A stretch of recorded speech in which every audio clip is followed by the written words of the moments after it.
Greetings, YouTube. Welcome back to the channel. We have just had announced on the live stream. I'm so glad I got that news before I went to teach my 12:30 class. The 7-star info. We have all class pools as far as information and the cost. Now, I'm not going to lie. There's some things that I'm really excited about, and there's some things I'm disappointed about. The 15,000 price tag is what we initially said on the channel last night in the live stream we're going to be really ticked off about. But we do have some good news that makes this easier to swallow, internet phrases. And that is that they're going to scale up how much you get for a dupe of a 6-star. So this is not going to affect really people like myself at all who have most 6-stars in the game. In fact, I would say that I'm not going to even notice much. Although I'm shocked, if you missed my last video, that the 8.2 rewards aren't more 7-star shards if the price is 15,000. You're telling me for exploration that we're not even going to get to open one 7-star basic crystal off of what you give us? That's pretty bizarre and pathetic. But what this means is that newer players are going to have less of an advantage because they're going to have less opportunities to dupe 6-stars with a roster that doesn't have many, if any, obviously at first. And so if the main acquisition of 7-star shards is duplicating your 6-stars, you have to have a 6-star to duplicate them. And so this is going to just mean that the economy of the game is once again going to hurt newer players more, because if you're like me and you've got 100 plus 6-stars, you're going to be most of the time duping your 6-stars, and quite a few of you, like myself, have some max sig 6-stars that are going to be worth even more 7-star shards. So I'm not as bitter about that as I thought I would be, but at the same time, if I take a step back and I think about who this really hurts, it's going to be newer players who don't get to form 7-star shards very much at all. 6-stars are still going to be great. 5-stars can even clear most content, and I've talked about that a lot on my channel, but that is disappointing. Now, as far as the different classes that we're going to go through, because I screenshot all of this, I am terrified about facing a 7-star Mangog. I hate fighting Mangog so much. Wiccan as a 7-star is one of the two, well, I guess Gore's like an honorable mention, but for me, one of the two top offensive MVPs, and Wiccan's also a pesky defender that wrecks me all the freaking time. Thank you, Red Hulk, for having some more value somehow, even more than I thought. America Chavez, I also feel like I'm the worst against her.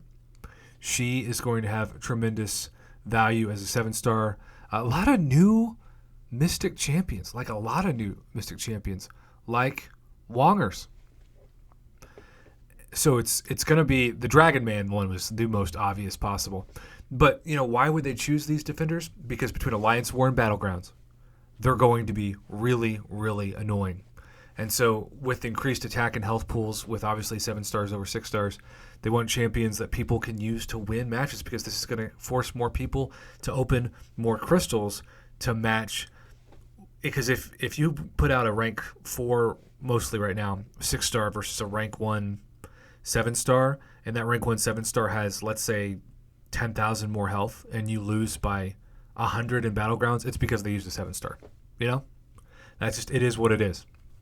So the Battlegrounds, Dragon Man, Mangog, Wiccan, Wongers, America Chavez, and Sasquatch for Mystic. Now, let's go to Mutant next. I am by far the most excited about 7-star Domino. She does not need to be awakened to be amazing. And when I open my first 7-star, I'm going to want to pray for Domino, even if the odds are against me. 7-star Bishop. Again, Red Hulk, thank you for that Incinerate Absorption. Cosmic Ghost Rider, thank you for being who you are. I do have some counters for Bishop, but 7-stars just make him even more annoying, especially once you rank him up past rank 1 eventually. Gambit, meh. Storm P90X, I know some of you are excited about. Sunspot, I feel like, is still very valuable, but has kind of dropped a tier almost in utility.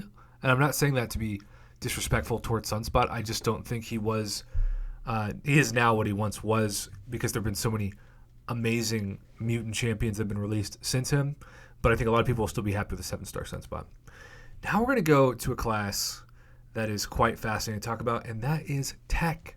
Shuri, Iron Man Infinity War, Guillotine 2099, Mysterio War Machine, and Rocket Raccoon. All really fascinating champions. I get most excited personally for me for Guillotine 2099. Also, thank God for champs like Corvus against Iron Man Infinity War for sure. Next, we're going to go to the skill class, Falcon, Hawkeye. By the way, Falcon, good luck getting those 7-star Sync Stones anytime soon. Hawkeye, Mantis, Elsa is, especially for someone that runs full suicides, so exciting. She's in my top 5 of champions I want as a 7-star. Killmonger and everyone's so reliable defender, Korg. Yikes.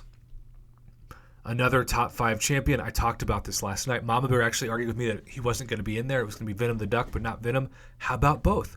Groot is not in there. So all the memes about 7-star Groot and Iron Package, for that matter, are gone. I think that's a win. I did cringe when on the announcement they said, and I quote, there was never going to be a 7-star Hercules. They know he's the number 1 champion.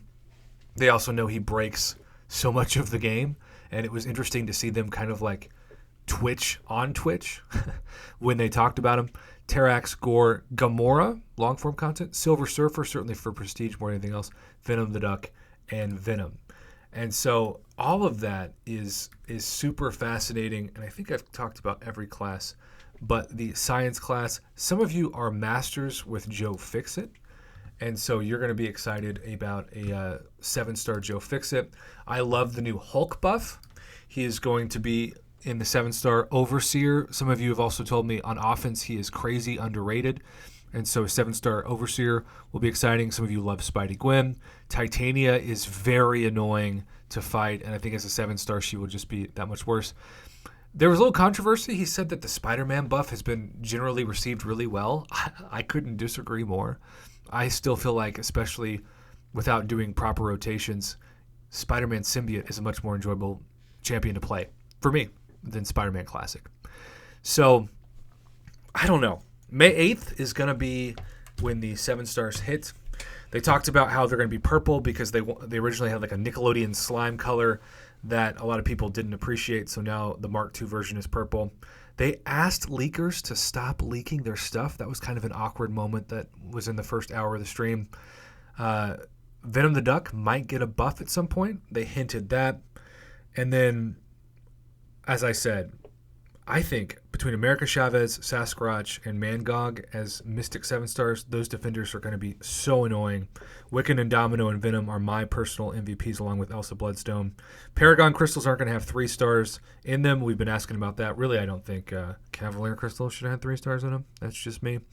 So with 15,000 shards as the cost, it's going to be fine if the 6-star scale to dupe for most players, but the newer summoners are going to have an even harder time building up 7-stars, and I don't know if Kabam even realizes what they're doing for newer players or for free-to-play players. I think they're going to feel like they're kind of, I don't want to say disenfranchised, but they're definitely going to be hurt by this because obviously you're going to have less opportunities to open up 6-stars, which means less opportunities to dupe them and get 7-star shards. I will now be able to open 4 7-stars in theory because I have over 60,000 7-star shards. I guess I'll open all 4 at some point, but yeah.